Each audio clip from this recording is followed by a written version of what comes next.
Ben, there are lots of people out in the world talking about personal finance and investing and all these adjacent subjects. What is the approach you take that you think is different to lots of the other sort of finance experts that are on YouTube that are giving people advice? What I think, and the approach that I've always tried to take, is what can we take from academic literature, very smart people who spent a lot of time thinking about these things, what can we take from them and apply to making good financial decisions for a typical person? And what are the key questions that you've sought to answer for the audiences that you have? Is renting versus owning a home. So that's always been big. Asset allocation is another big one. How much should you invest of your long-term money that you can afford to take some risk with? And another important question people wonder about is, why should I not do this other investment strategy that seems very attractive? And who are we appealing to with this conversation? Is it just people that have lots of money, or is it? No, I think these questions need to be answered. I mean, the renting versus owning a home one is applicable to pretty much everyone, because that is the biggest financial decision most households will make in their lives, regardless of what their net worth is. But investing, what should you do with your long-term investments? That's applicable to anybody. Anybody who's going to be saving for their future, whether they have $10,000 or $10 million, the same principles apply. And how much of this game of investing, making money, comes back to psychology? So I like to say investing is psychology. We're going to use index funds. That's it. The hard part is actually doing that, because our brains, our psychology, absolutely gets in the way of making good long-term financial decisions. Our brains are designed for survival.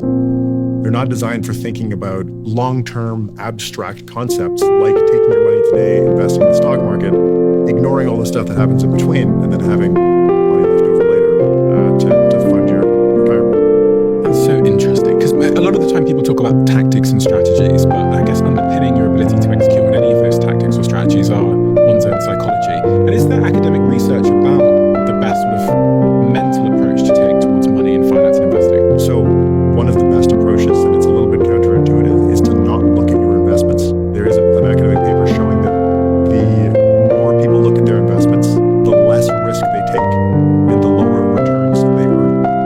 Because when you look at your investments every day, the stock market goes up and down. We know that. If you're looking every day at your portfolio, it's down 5%, up 6%, up and down all the time, that can be very stressful, and it makes it seem like the stock market is very risky. And so people will invest less in the stock market. In reality, for long-term investors who can invest in stocks, buy and hold for a very long period of time, they're a lot safer than people think. So we've got some props here for some demonstrations we're going to do. Could you just explain to me the high level of what these things are on the table and the different frameworks we're going to go through? Sure. So we have a bunch of things here. This is one of my favorites that I bring up in a lot of my videos. So this is the PERMA model, which comes from positive psychology. Psychology is important for investing well, but it's also important for figuring out what your long-term investing strategy should be. We'll go through that. What else have we got here? This is the top 10 financial mistakes that I think people make. This is the 3 steps for investing your first $10,000. Okay, and we've got $10,000 there, so you're going to talk me through how we do that as well. We're going to talk about all of the unrecoverable costs, got a whole stack of them, that you incur when you own a home. Okay, and I guess this begs the question, who is Ben Felix? What is your background, and what is the education, the reference points, the experiences that you're drawing upon to give us this information today? Probably where it starts for being relevant is I did a degree in mechanical engineering at Northeastern University. And I say that's relevant because when I came into finance, I wanted to approach it like an engineer. And a lot of finance, a lot of financial services of investing and wealth management is not approached like an engineer. It's approached like I feel almost bad saying this, but it's approached like a car dealership, selling product. So I was disappointed in that and had to find my own way. So they haven't got my best interests at heart? In a lot of cases, I don't think so. I started spending a lot of time reading through academic literature so that I could be very confident and comfortable that the advice that I was giving to people was good, high-quality advice. And where is the best place to start? Is it in the psychology? Is it one of these frameworks? Is it somewhere else? Is there a background understanding of the economy one needs to get going? That is a great question. I don't think so. And I think that's where a lot of people get stuck, where they believe that they need to have a lot of background information before they can start investing. They may do research on specific industries. They may look at like the energy sector so they can build out an energy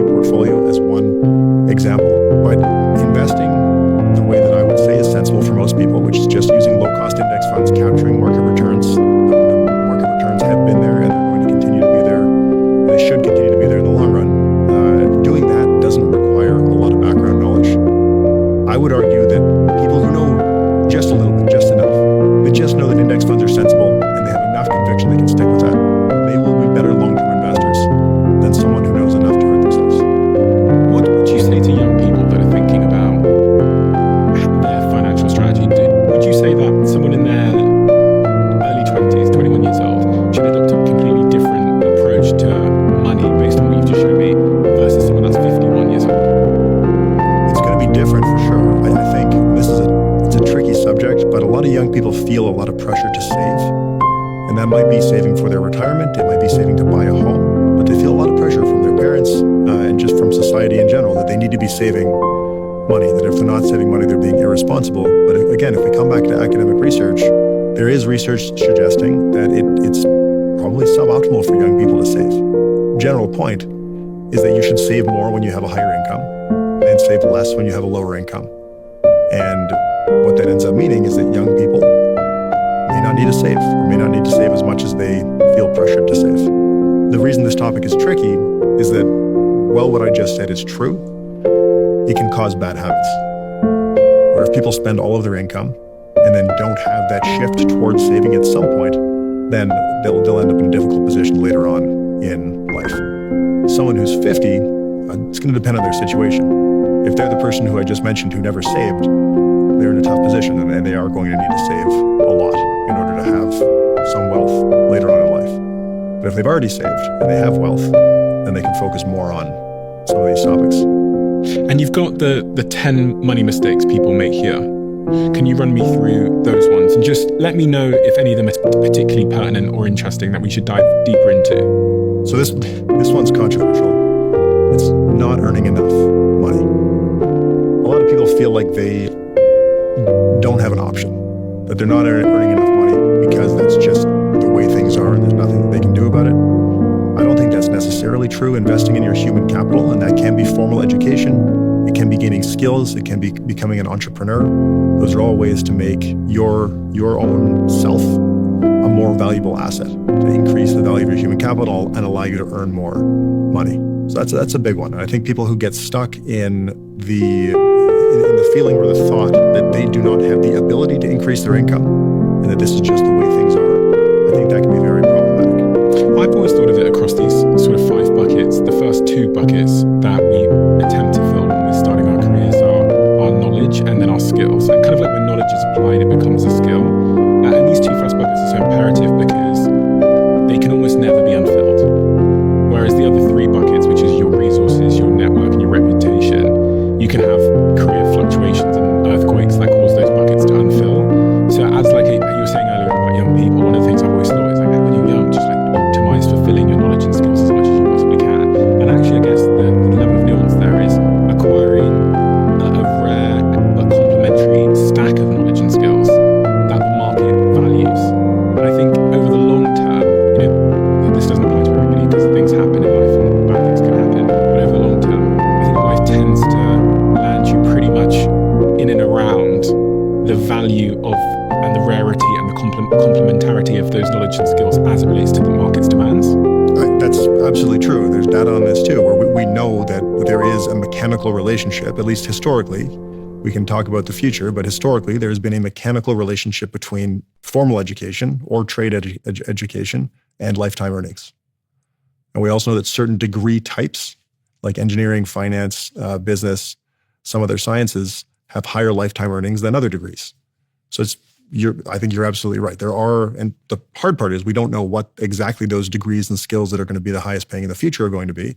10 years ago, we might have said software developers. Today, we might not. But even you as an example, so you did engineering and then you did finance.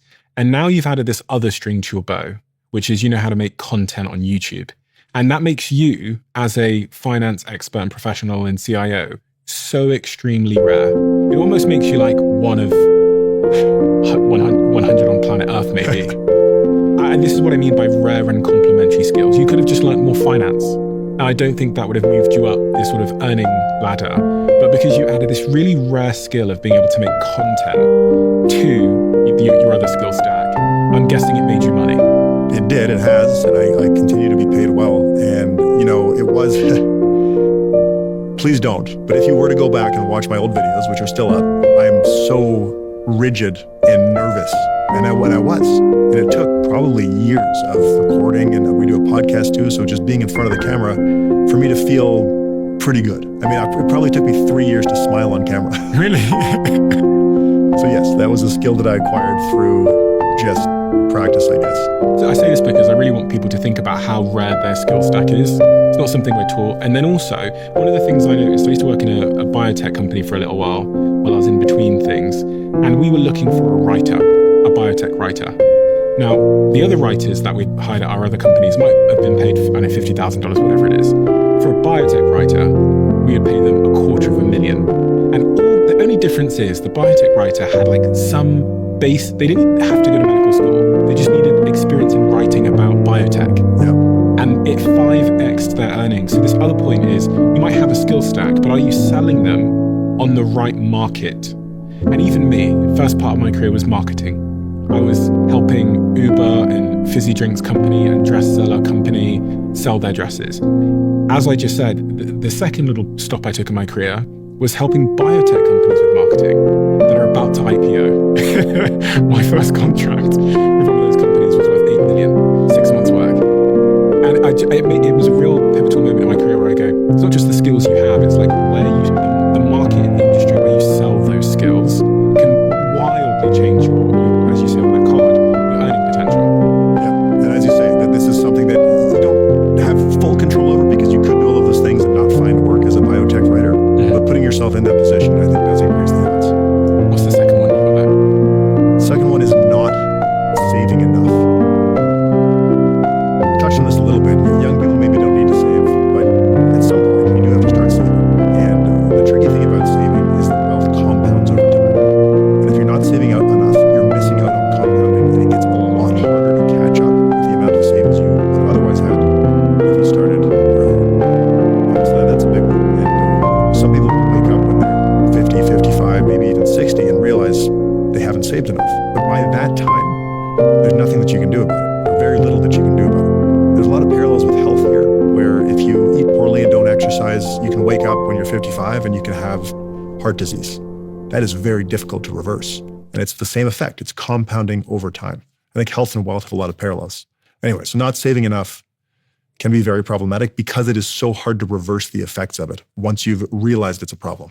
Interesting. I read a book called The Slight Edge by, I think it's Jeff Olson, when I was 18, which talks exactly about that. I think it uses one of the analogies it uses is like brushing your teeth. Don't brush them today, it's fine. Don't brush them every day this week, you're fine. Don't brush them every day this month, you're fine. But in 5 years, you're fucked. That's right. In 5 years' time, you can't like stop brushing them then. Yeah. You're in a dental chair having them ripped out. I guess finance is the same in this regard. Exactly. Yeah. Number 3 is not setting financial goals. Okay. And that's, we talked a little bit about this earlier as well. If people don't set goals, they will do things like think they need to earn more money because that's what you do. Or they'll think they need to buy a house because that's what you're supposed to do. But they won't step back and reflect on what are the components of a good life for them? What do they want their life to look like? And what would they need to do to achieve that? And if you don't go through that exercise, you can end up spending years or dollars achieving things that don't really matter to you. And again, because of compounding, by the time you realize those things didn't matter, that's time and money that you can't get back. So how do I go about setting good financial goals? What is the process there? So this is the process that we created. It's 3 steps. List your goals. Okay, so what does that look like? So you're going to sit down with a piece of paper, or we built an app for this that we use with clients. You just list out your goals. So I could say, I want to be a dad. I want to buy a Ferrari. Yep. We want to go on holiday to Cancun. Yep. I want to be able to retire at 50. Those kinds of goals. Yep. Now, step 2. So you've got your list of goals. You're going to double the list. Double it? Yep. Why? So you came up with, I think, 4 goals just now. You're going to write down 8 goals because this forces you to think. When we lie, our bodies get very weak. Stick your arm out Yeah. and hold it up. Don't let me push it down. Okay? Let me push it down. Okay, got that. Now, I want you to do that while lying. And the lie I'd like you to say is, I love to vomit. I love to vomit. Say it holding your arm up.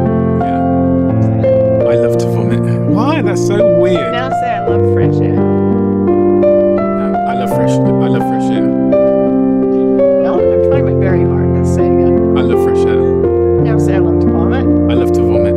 Why is that? That's so strange. This is why polygraph machines work on everybody with psychopaths.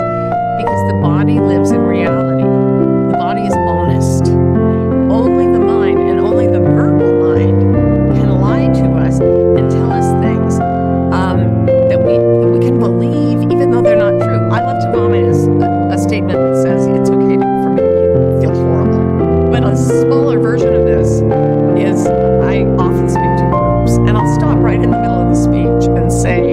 everyone comfortable? And they'll say, yes. No, really, truly, are you genuinely comfortable? Are you really comfortable? And they say, yes. Go on with your speech. If you were at home alone right now, how many of you would be in exactly the position you're in at this moment? Nobody raises a hand. And then I say, why not? And they have to sit and think for a long time before someone finally says, I'm not completely comfortable this way. What concerns me and should concern you is that 30 seconds ago you swore to me in broad daylight that you were absolutely comfortable. Well, you knew you weren't. Your body knew you weren't comfortable, and your mind was doing this little trick where it goes very quickly through this. Okay, in order to listen to speeches, we sit in uncomfortable positions, and that's okay because it's worth the benefit we get out of it. So given that, I am tolerably comfortable. But all you think is, I'm comfortable. People come to me and they're in jobs where they're not comfortable, in relationships where they're sometimes in intense suffering. They think they're comfortable, but they're getting sick. They're getting physically sick because they're trying to numb the discomfort they won't acknowledge. When you know it makes you suffer, you're getting accurate information from your entire neurological system. What's working for you and what isn't, and what would be better. What would be more comfortable, just a little bit. Harder about what other goals might be important to you. And research does show that this elicits more goals that people later identify as being at least as meaningful as the initial goals that they listed. And then the last thing, we're going to come back to the PERMA model. So the PERMA model is a 5-factor model of human flourishing. If you have these components contributing to your life, there's a very good chance that you'll live a good, satisfying life. I think you've lived through this experience where you've seen that wealth does not lead to a good life. And so what does, there's a whole bunch of really good research on this, and it does suggest that positive emotion is one big piece of it. What does that mean?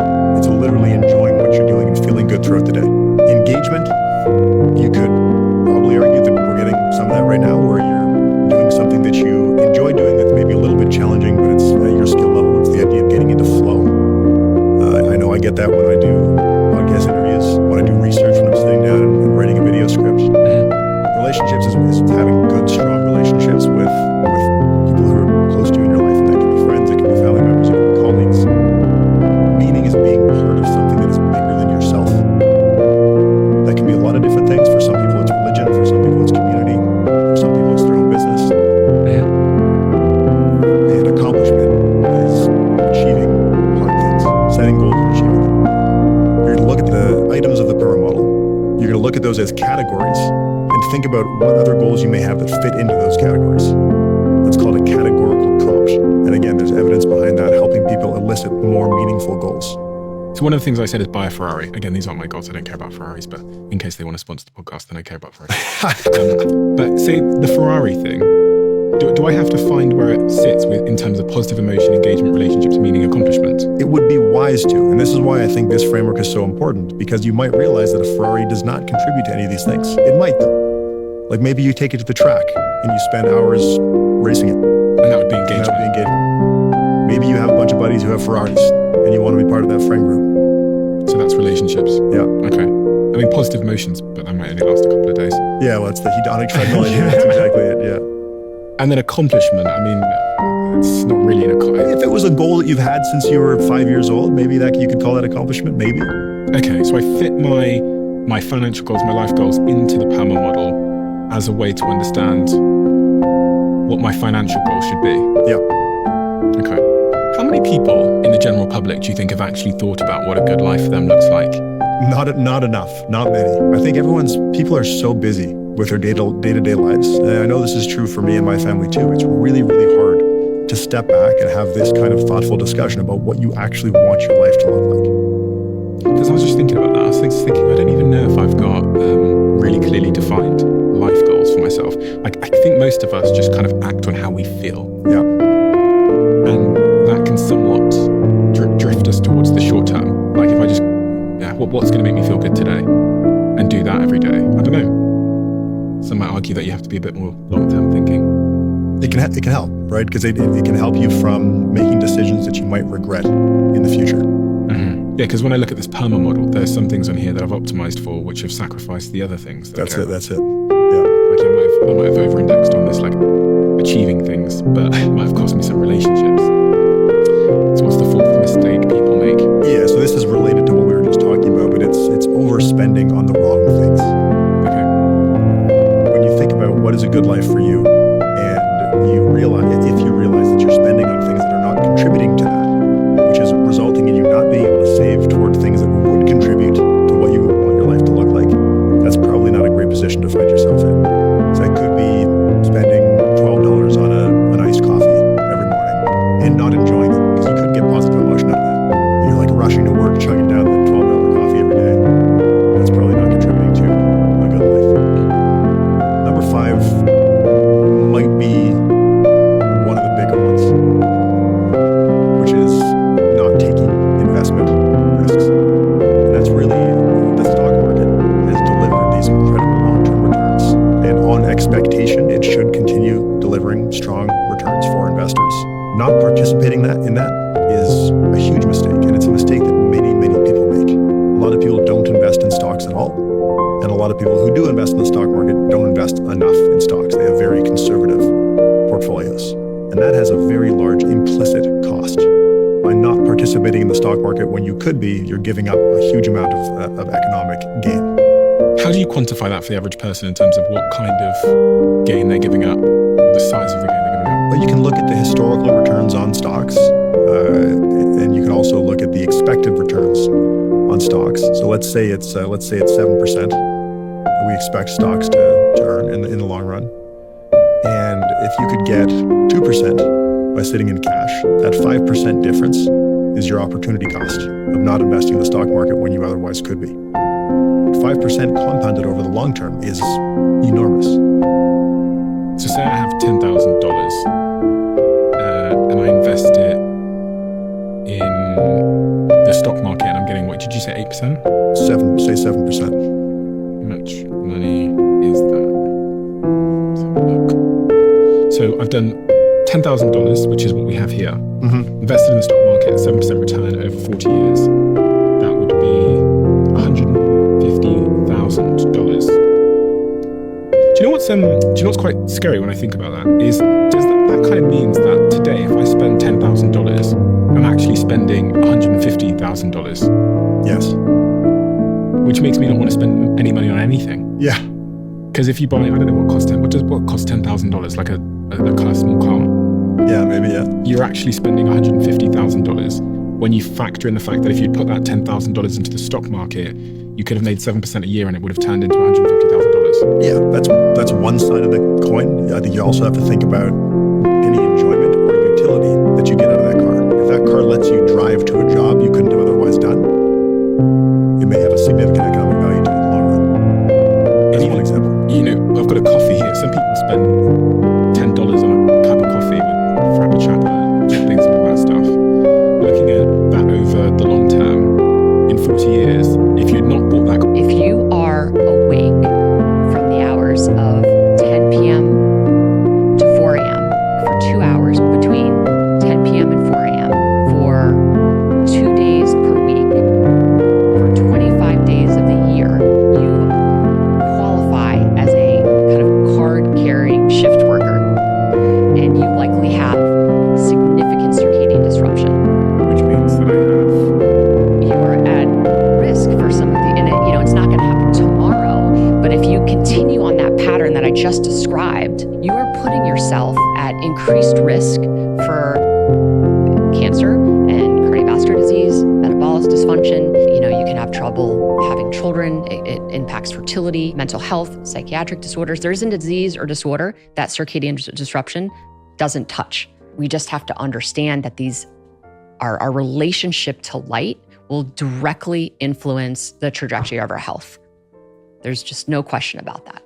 Coffee and put it into the stock market and got just 7% return, you would have had $150. So when you buy that $10 coffee, you're actually theoretically spending $150 in 40 years' time. So you better really enjoy the coffee.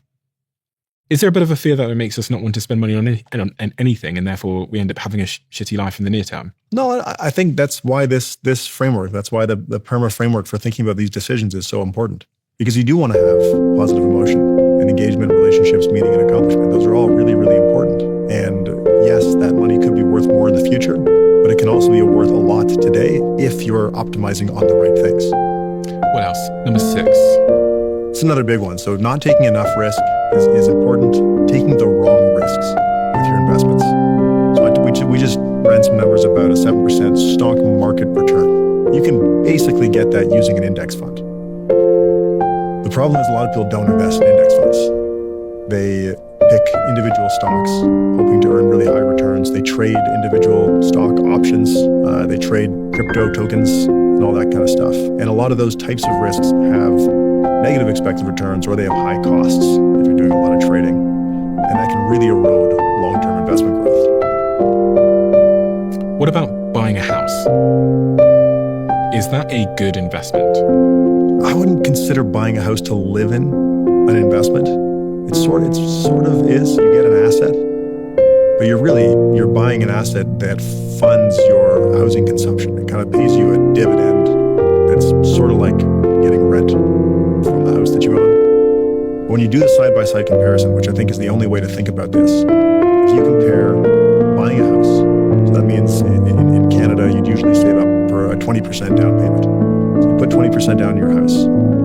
You take out a mortgage to finance the rest. You're now living in the house, you're paying your mortgage payment, you're paying for some maintenance costs, you're paying for property taxes. Alternatively, you could have rented the house. That 20% that went into buying a home could have been invested in the stock market. So again, we're back to the idea of opportunity costs. And the other important thing here is that renting typically has lower cash flow costs than owning. So these are the unrecoverable costs of owning a home. Mortgage interest. So that's when you buy a house and you borrow to fund the purchase, you're paying interest to the bank. I call these unrecoverable costs. That's money that you're paying for the use of money in this case, and you're not going to get those dollars back. It's gone. Opportunity costs. So that's what I just mentioned. Whatever equity you have in a home is equity that you could have otherwise invested in the stock market. The capital portion, the principal, the price of homes has increased around inflation at the rate of inflation, maybe a little bit higher historically. Stocks have far outpaced inflation. So by having money sitting in a house as opposed to investing in the stock market, you have what is called an opportunity cost. You're not earning returns you could have otherwise been earning. So that opportunity cost is one of the largest costs of owning a home. So I've got mortgage interest, the opportunity cost of equity. Property taxes are another big unrecoverable cost. Property taxes vary depending on where you are, but it's, say, between 0.5% and 1%, maybe sometimes a little bit higher. You get utilities and some services in exchange for it, but it's an unrecoverable cost. You pay that, you've got nothing left afterwards. Then we've got maintenance costs. Oh, this is the annoying one. This is it's the annoying one, and it's the one that I think people underestimate the most. I started making content about renting versus owning a home years ago. I used to say 1% was a reasonable estimate of maintenance costs, and people would push back and say that's way too high. There's a bunch of academic literature on this too it says it could well be over 2%. I think that's probably a more reasonable estimate. Having been a homeowner now for 6 years after renting prior to that, I'm fairly confident, at least in my case, that maintenance costs are far higher than 1 or 2% of the property value per year. Yeah, I mean, I bought my first home a while ago, and fucking hell, I didn't think about the gardening, and the pool pump gets broken, and then there's a crack in the patio outside, and then the heating system breaks, and then everything just seems to break. And it's always breaking. It's always breaking. Every time I go back there, which is it's in a different country, the first week I'm just spent looking at the things that have broken since I was last here, like making a list of the new expenses, and it's never cheap. No. And if I was renting, that wouldn't be my problem. No. There's also like another cost here which we don't talk about, which is like the time you waste on the maintenance. Like when we think of maintenance cost, I imagine people are thinking about the fees to fix things, but actually the time I spend having phone calls and speaking to people for me is worth a lot more than just the costs. But anyway, yeah, maintenance cost. Yeah, the coordination is huge, and you could outsource that, but that would be expensive. makes sense to outsource it. But I agree with you. I do the same thing. I spend time on the phone finding which contractor is going to come in and fix this thing. And then you have to wait for them, and then maybe they're late. Yeah. So that's maintenance costs. We have emergency cost here, which is really a subset of maintenance costs. So you can have big things like the roof needs to be redone, the foundation cracks, whatever. Those can be very significant. And one of the challenges with those types of big costs is that you kind of have to have liquidity available to fund them. And that means that you have to have cash sitting somewhere, or at least some liquid assets sitting somewhere. So probably not invested in the stock market, which also has an implied cost to it. Which is more opportunity cost, right? More opportunity cost, exactly. And then this one's interesting. And this is one that I don't think I appreciated until I owned my own home, which is renovation spending. We talked about maintenance. When you fix something in your house, you don't just fix it to get it back to the baseline level it was at before. Yeah. You make it a little bit nicer. You're right. I never did that when I was renting. So the side by side. So you run the side-by-side comparison. You account for all of those unrecoverable costs the owner has. You account for the renter investing in the stock market and investing in the cost difference, the cash flow cost difference between renting and owning each month or whatever frequency. And what you'll find, and I've done this with projections, so looking at expected stock returns and expected real estate appreciation, you can very easily show that there is an equivalence. There is a level of rent where you are indifferent between renting and owning. I did a video years ago that has millions of views now, where I came up with this idea called the 5% rule. So I took some of those costs. I took property taxes, maintenance costs, and the cost of capital, which is the opportunity cost and the cost of borrowing. I wrapped all that up and said, we've got roughly 1% for property taxes, roughly 1% for maintenance costs, which is probably way too low as we just talked about it. And I said 3% for opportunity cost, which I think is also on the low end. And you put all that together and you get 5%. So I said, okay, if you divide the price of a home by 5% and then divide that number by 12, you will get the monthly rent that is equivalent to the unrecoverable costs of owning that home. Okay, so let's do that. So I'm thinking of buying a $300,000 house. What's the math that I need to do to figure out if it's better to rent? Multiply it by 5% and then divide that by 12. Okay. You're brave. I usually have a rule to never do math live on a podcast. I can edit, so just in case. Okay, the result is 1,250. There you go. 1,250 is the equivalent rent where you're roughly break even between renting and owning. So if I could rent for 1,250 instead, or less, I should rent. Renting is a better financial decision. So this is an important part of this topic.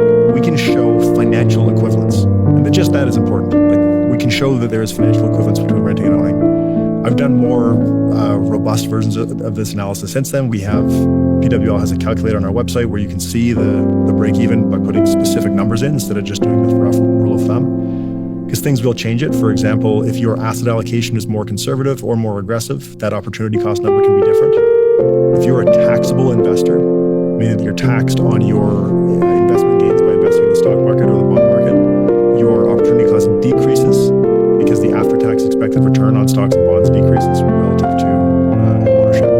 5% is a very rough rule of thumb. Do you think for the average young person, let's say someone started at 25 years old, they should, and they're thinking about building their wealth over the long term, do you think they should be buying a house as an investment, or should they be doing something else? I think for young people it's really tough, and it's tough for a couple of reasons. One is because home prices are high. You have to save up a lot of money to buy a house. Another one is that it can limit your mobility. We've seen in Toronto, in Canada, where I'm from, condo prices in particular have plummeted. They've fallen off a cliff. If you bought a condo in Toronto and you get a job offer somewhere outside of Canada, what are you going to do with that condo that's at a big loss? You're kind of stuck. Yeah. Or you have to try and rent it out, and now you've got this just difficult situation to deal with.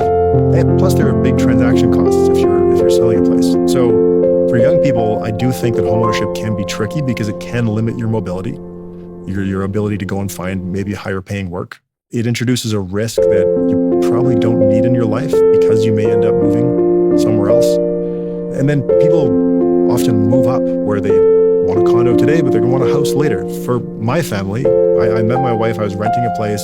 The first place we met in, a second place, a third place, and a fourth place. We went to 4 different places as we were having our family. We have 4 kids. And so our needs were changing over time. We needed a bigger condo, and then we had a townhouse, then we had a house. But the lease ended, and we gave notice and we left. We found a better rental that was more suitable for our needs. If we had been homeowners, the amount we would have paid in transaction costs to do that would have been insane. Or we would have had to buy the house that we were going to have forever much earlier, which would have introduced significant opportunity costs. That's one of those things that's just impossible to measure, and because it's so intangible, but like the psychology of feeling like you can't easily move. And I see this a lot actually with people that apply for jobs. And I remember telling one of my close friends, I said, we were riding bikes somewhere. And I just out of the blue, I don't know why it hit me, I turned to him and I said, you're one of those friends that if I was really in the shit, I would call you. And his reaction is he didn't say thank you. He said, I'd be mad if you didn't. But the reason I bring it up is it's the same in a relationship, which is when you don't call me and ask me for help, when you don't call me and say I need to cry, when you don't call me and say I'm in the mud, you deny me the opportunity, the joy, the honor of sitting in the mud with you. In our company is in the interview process, they'll say, well, I've just bought a house in insert city. And you can see this, their sort of psychology is holding them back from taking an opportunity because they've made an investment in a particular city. And so they might lose, as you said, like an opportunity in New York or LA or London because mentally they feel committed to a place. Yeah. Now the flip side of that is that if you're really sure that you want to stay in one place, one of the best ways to accomplish that is by Who can be sure? Yeah, you can't. But if someone was really sure, maybe like me, I have 4 kids, they're all in the same school, it's very unlikely that we would move. The other big mistake I think I made is I bought a holiday home. That was a I shouldn't say terrible idea, but kind of a terrible idea, in part because of the same reason, in part because it means you only go on holiday to one place. Which is like defeats the point of a holiday. Yeah. And I have not done that, and the main reason is the mental overhead. I don't like having to think about one property. I can't imagine having to think about a second one that I'm not at. Which I don't like that. Especially when you're like, it's like, the whole point is you can still walk up mountains and do things, so you don't want to be sitting in the same house. Yeah. Are homeowners happier than renters? Depends how you slice the data. If you control for property types and neighborhoods and all that kind of stuff, no, they're not. If you don't control for those things, I think owned homes do tend to be a little bit nicer and better maintained. They do tend to be in better neighborhoods. So uncontrolled renters are a little bit less happy. There's multiple studies on this. Statistics Canada has a really good one that does exactly that. They have controlled and uncontrolled life satisfaction differences for renters and owners. If you're a professional who is thinking about buying a house in a nice neighborhood or renting a nice house in a nice neighborhood, it's unlikely that you'll be happier in either case. If you're forced to be a renter in a not very nice neighborhood because it's all you can afford, you may be less happy, but it's not necessarily the renting that's making you less happy. Is there any particular group of people that you think should be buying a house? Yeah, so people who are very risk averse, people who want to stay in one place for a very long time. Because they have a family or something? Yeah. Yeah. And you don't want to be priced out of the market that you live in. This did happen in some cities in Canada in recent history. It's now reversed, but there were people who were getting priced out of their market. They've been renters for a long time, and rents went up so quickly that they just couldn't keep pace. It depends on your rental market. Some rental markets are controlled where it's less of an issue, so you do have to think about things like that. But yeah, if you want to stay in one place, owning your home is the way to do that. But it's a double-edged sword, because if you realize you want to leave, you might be stuck. And then the other big one for who should own a home is taxable investors with high tax rates. And again, that comes back to the opportunity cost, where if you're paying a lot of tax on your investments, whereas real estate tends to be tax preferred, and Canada, gains on your primary residence are tax free. US has I believe an amount. And so that's another thing to think about, where the opportunity cost changes depending on your specific tax situation. When we have these conversations about buying a house or not buying a house, one of the things I see a lot in the comment section is people sharing their case studies of them buying a house 30 years ago, and now it went from being worth $100,000 to $600,000, and they're asserting that that's evidence that it's a good idea. You probably see this. This is the thing. This is the example, and everyone has the family member that bought a house for $70,000 and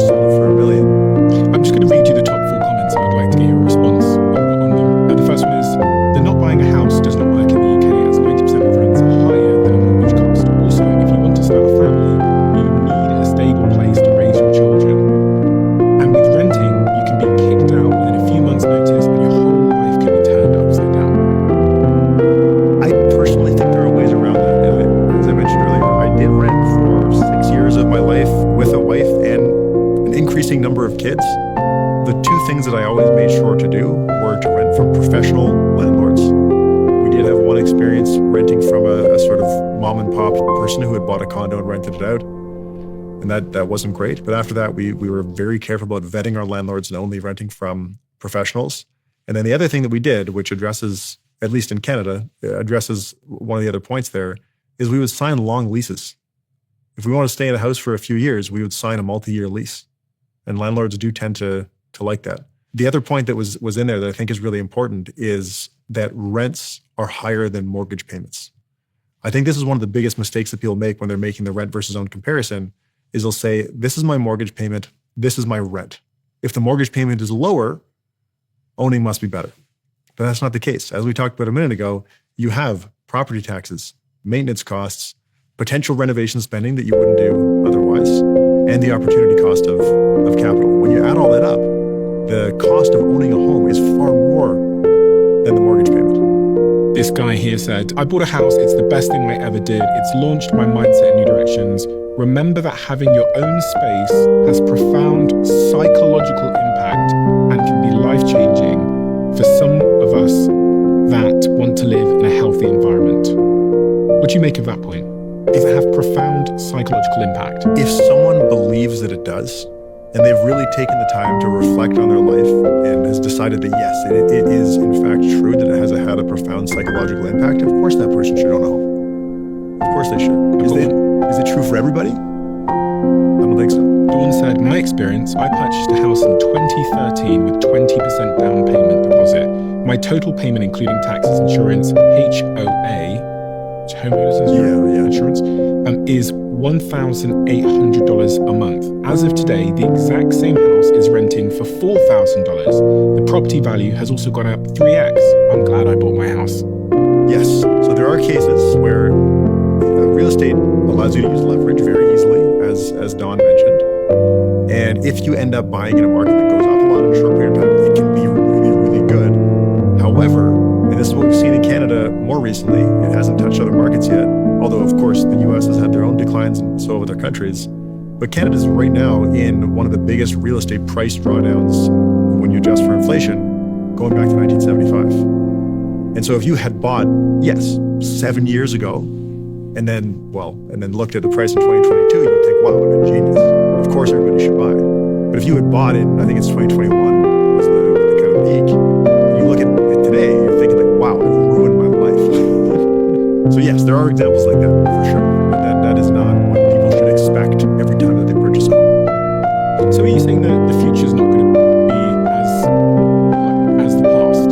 For this, I know the Canadian market best, but I think it generalizes outside of Canada. We've seen record decreasing interest rates. So that's changed a little bit now. But for a period of time, we had interest rates going down. In Canada, we had a ton of immigration. I have no problem with immigrants, but we had levels of immigration that were just not compatible with the amount of housing that we had in Canada, which is contributing to prices going up. We have a housing supply just not growing quickly enough, which are all things that Canada's addressing now. But all that caused prices to go crazy, which is I think why they've come down in such an extreme way.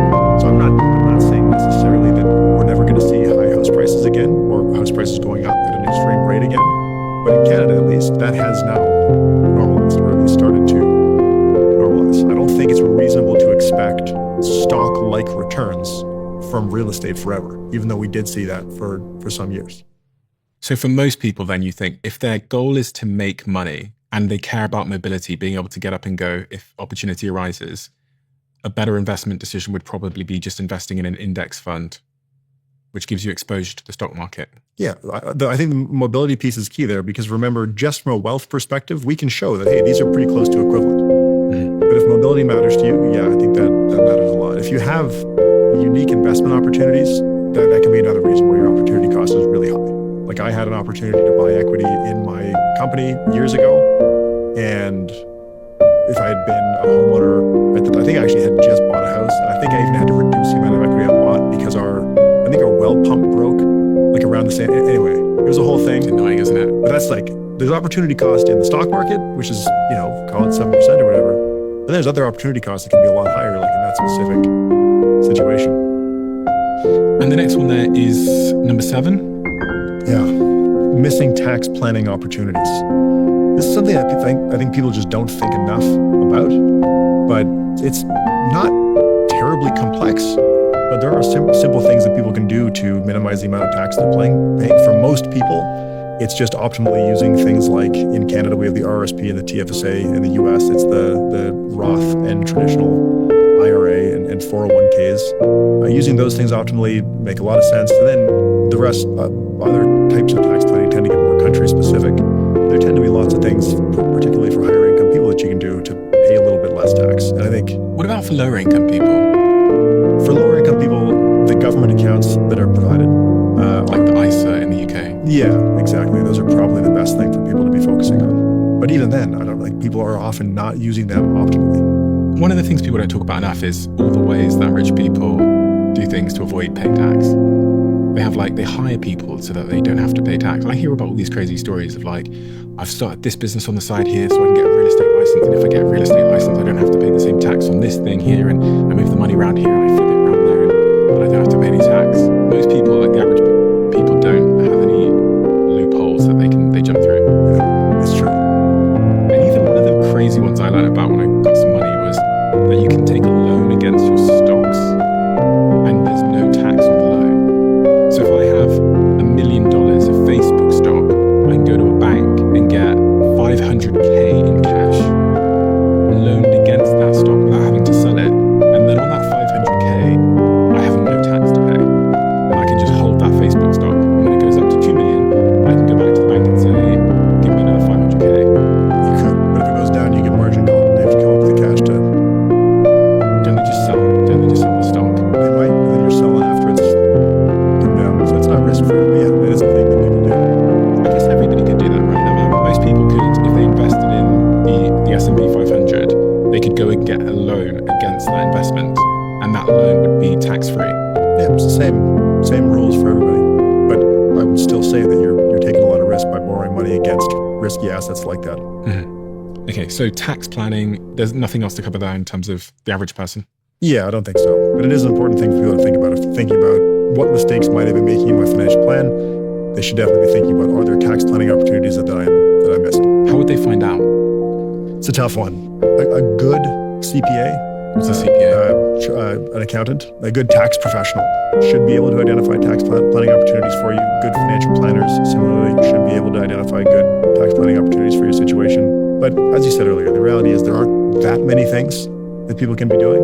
And it's really things that you could figure out how to optimize once, and then you're kind of set. Much of the reason most people haven't posted content or built their personal brand is because it's hard and it's time consuming, and we're all very, very busy. And if you've never posted something before, there's so many factors in your psychology that stop you wanting to post. What people will think of you. Am I doing this right? Is the thing I'm saying absolutely stupid? All of these result in paralysis, which means you don't post and your feed goes bare. I'm an investor in a company called Stan Store, which you've probably heard me talk about. And what they've been building is this new tool called Stanley that uses AI, looks at your feed, looks at your tone of voice, looks at your history, looks at your best performing posts, and tells you what you should post. It makes those posts for you. You can also just use it for inspiration. And sometimes what we need when we're thinking about doing a post for our social media channels is inspiration. Building an audience has fundamentally changed my life, and I think it could change yours too. So I'm inviting you to give this new tool a shot and let me know what you think. All you have to do is search coach.stan.store now to get started. I run multiple companies that have multiple sales teams, and one of the things as a founder of a company that's often confusing is you find it hard to figure out where sales are. So about 10 years ago, I started using Pipedrive in my former company, and it's also the reason why I switched over all of my commercial teams in my current media company called Steven.com to use Pipedrive as well. Not only do they sponsor the show, but they've been an incredibly effective way of scaling our sales engine over the years. Pipedrive is an easy-to-use intelligent CRM, and at its very core, it makes your sales process visible through one dashboard, a visual pipeline showing every deal, what stage it's in, what needs to happen next, and it's all in real time with no delay. It doesn't magically close the deal for you, of course, but it does replace complexity with clarity. If you want to join over 100,000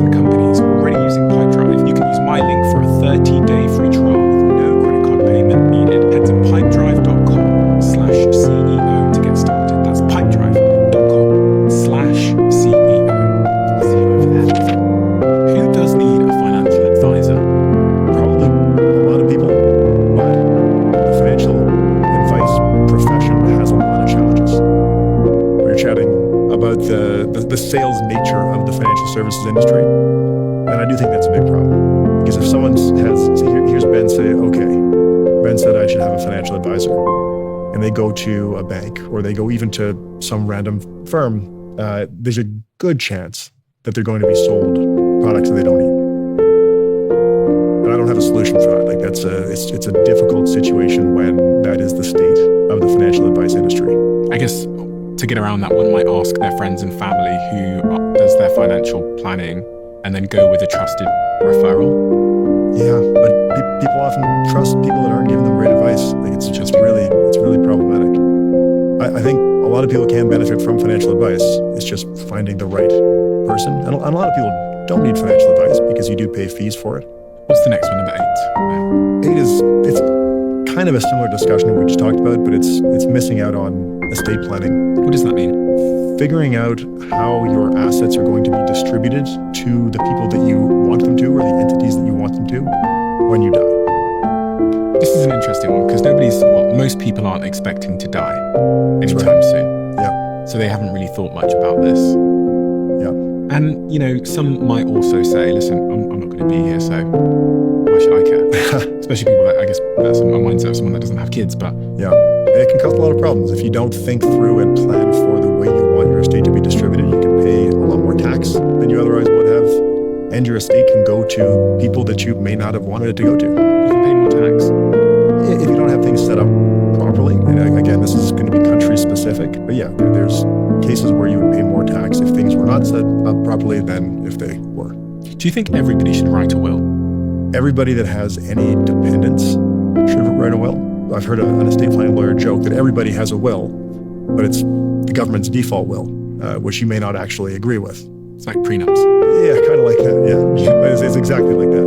You could say everybody should have a will because it can help from having a big mess for other people to clean up. But for sure, if you have kids, if you have dependents, I think having a will is really important. And on that point of prenups, number 9 is about who you marry. Yeah, this is a tough one. It's a tough one because... this is front of mind for me because, as you can see from these photos, I just proposed to my fiancée. Yeah. And this is not the ring, but this is a bit extra. But That's awesome. oh my god, they put my face in. The team put my face in the box. That's okay. But yeah, so why is this so important? Who you decide to marry as it relates to how rich you'll be or won't be? Well, it's not just how rich you'll be; it's how satisfied you'll be with your life and with your marriage. Academic research has identified 2 spending profiles that you can categorize people into. One is tightwads. That's people who don't like to spend money. And one is spendthrifts. That's people who do like to spend money. The names are kind of funny, but that's what the research calls them.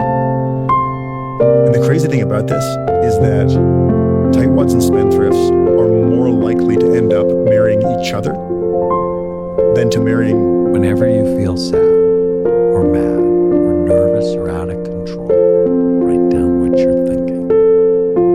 And then ask yourself, is it true? Is it absolutely true? How do I feel when I have this thought? How do I act when I have this thought? And what's the outcome of the thought? And then turn it to the opposite. How would I feel if I didn't have the thought? How would I act if I didn't have the thought? What's the outcome of not having that thought? Write down 100 of your worst thoughts. Take them through that process. And by the time you get to 30, they'll stop